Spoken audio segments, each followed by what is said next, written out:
Cinematography एक screen पर बहुत सी स्टिल फोटोग्राफी की पिक्चर्स की रिकॉर्डिंग और इसके नतीजे में तेज रफ्तार प्रोजेक्शन के जरिए मूवमेंट की इल्यूजन है। असल में 19th सेंचुरी की साइंटिफिक कोशिशों की डिस्कवरी की वजह से सिनेमा बड़े पैमाने पर एंटरटेनमेंट एंड कम्युनिकेशन का एक जरिया बन गया है और आज ये एक मल्टी बिलियन पाउंड की इंडस्ट्री है। Who invented cinema? सिनेमा की इजाद किसी एक शख्स ने नहीं की, ताहम 1891 में एडिसन कंपनी ने कामयाबी के साथ किनेटोस्कोप की एक प्रोटोटाइप की डेमोन्स्ट्रेशन की, जिसने एक वक्त में एक शख्स को मूवी पिक्चर्स देखने के काबिल बनाया। किनेटोस्कोप की पहली पब्लिक डेमोन्स्ट्रेशन 1893 में हुई थी। 1894 तक किनेटोस्कोप एक तिजारती कामयाबी थी, जिसके साथ दुनिया भर में पब्लिक पॉलर कायम हुए। पेइंग ऑडियंस के सामने पेश की गई मूवी पिक्चर्स पेश करने वाले सबसे पहले फ्रांस के शहर पेरिस पर दिसंबर 1895 में लुमियर ब्रदर्स थे। उन्होंने अपनी बनाई हुई एक डिवाइस का इस्तेमाल किया, सिनेमेटोग्राफी, जो कि एक कैमरा, एक प्रोजेक्टर और एक फिल्म प्रिंटर था। वीडियो में आगे बढ़ने से पहले अगर आपको हमारी वीडियो पसंद आए तो इसे लाइक जरूर कीजिएगा और चैनल को ग्रो करने के लिए हमारे चैनल को सब्सक्राइब लाजमी कीजिएगा। अब आते हैं वीडियो की तरफ। What were early films like? शुरू में फिल्म्स बहुत शॉर्ट होती थी, कभी कभी सिर्फ 4 मिनट या इससे भी कम। फिल्म्स मेलों के मैदानों, म्यूजिक हॉल्स या किसी भी जगह पे दिखाई जाती थी जहां एक स्क्रीन लगाई जा सकती थी या कमरे को अंधेरे में रखा जा सकता था। इन फिल्म्स में अक्सर लोकल सीन्स और एक्टिविटीज, फॉरेन लैंड्स के नज़ारे, शॉर्ट कॉमेडी और काबिल खबर वाक़यात शामिल थे। फिल्मों के साथ लेक्चर्स, म्यूजिक और बहुत सारे ऑडियंस पार्टिसिपेशन होती थी।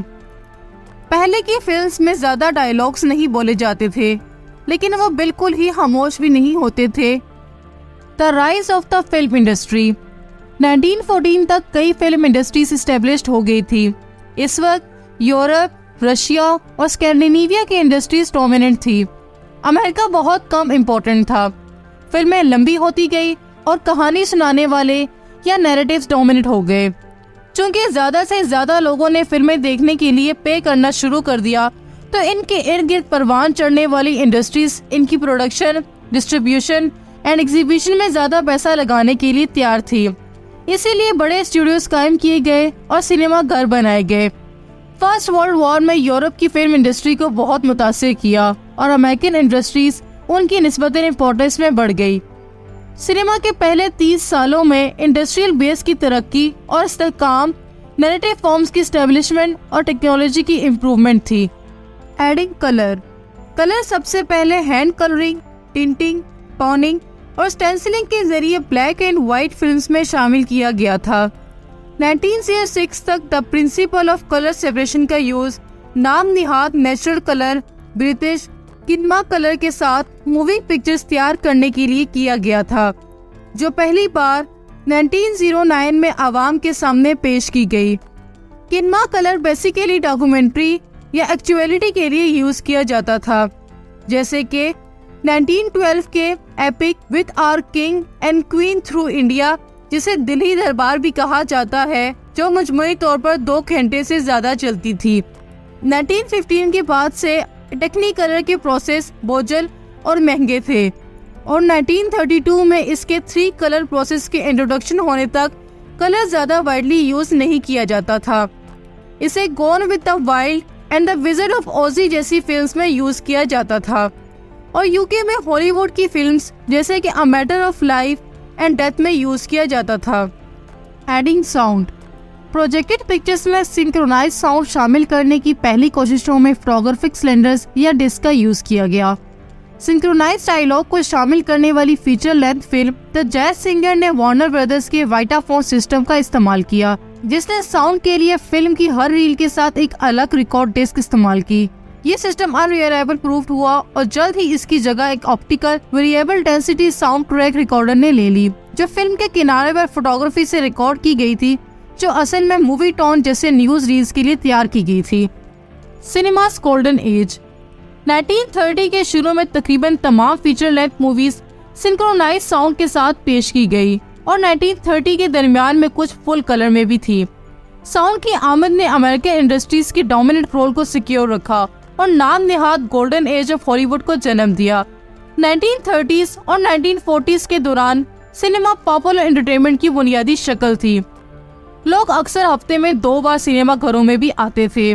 आरएशी सुपर सिनेमा घर या पिक्चर पैलेस जो एक्स्ट्रा फैसिलिटीज जैसे कि कैफे और बॉलरूम्स पेश करते हैं, टाउन्स एंड सिटीज में आई। इनमें से बहुत से एक ही ऑडिटोरियम में 3000 से ज्यादा लोगों को रख सकते हैं। सबसे ज्यादा अटेंडेंस सिनेमा घरों में 1946 में बर्तानिया में हुई, जिसमें हर हफ्ते सिनेमा के 31 मिलियन से ज्यादा विजिटर्स आते थे। How did cinema compete with television? America में टेलीविजन के मुतारिफ होने से सिनेमा में पब्लिक इंटरेस्ट को बरकरार रखने के लिए कई टेक्निकल एक्सपेरिमेंट्स किए गए। 1952 में 3 प्रोजेक्टर और एक वाइड डीपली कर्व स्क्रीन का इस्तेमाल करते हुए मल्टी ट्रैक सराउंड साउंड के साथ सिनेरेमा का प्रोसेस का प्रीमियर हुआ। इसमें 2.59:1 का एक बहुत बड़ा एस्पेक्ट रेशो था, जिससे ऑडियंसेस को सेंस ऑफ इमर्जन ज्यादा मिलता है और ये इंतहाई मकबूल साबित हुआ। ताहम सिनेमा टेक्निकली तौर पर कम्प्लेक्स था और इस वजह से इसे तैयार करना और दिखाना महंगा था। 1953 में सिनेमा स्कोप, 1955 में टोड एओ की इजाद तक इंडस्ट्रीज की तरफ से वाइड स्क्रीन सिनेमा को वाइड रेंज पर नहीं अपनाया गया था। दोनों प्रोसेस ने अपनी पेशकश में सिंगल प्रोजेक्टर का इस्तेमाल किया। What's next? पिछले 20 सालों में तेजी से बेहतर होने वाली डिजिटल टेक्नोलॉजी के असरात से फिल्म प्रोडक्शन में गहरा रद्दोबदल हुआ है। ज्यादातर मेन स्ट्रीम प्रोडक्शन को अब डिजिटल फॉर्मेट्स पर शूट किया जाता है, जिसके बाद के अमल जैसे कि एडिटिंग और स्पेशल इफेक्ट्स कंप्यूटर पर किए जाते हैं। सिनेमा घरों में डिजिटल प्रोडक्शन फैसिलिटीज में इन्वेस्ट की है जो स्क्रीन इमेजेस बनाने के काबिल है, जो ट्रेडिशनल फिल्म प्रोजेक्शन की शार्पनेस, डिटेल एंड ब्राइटनेस का मुकाबला करती है। ज्यादा स्पेशलिस्ट सिनेमास की सिर्फ एक छोटी सी तादाद ने फिल्म प्रोजेक्शन का सामान बरकरार रखा है। आज की वीडियो में इतना ही।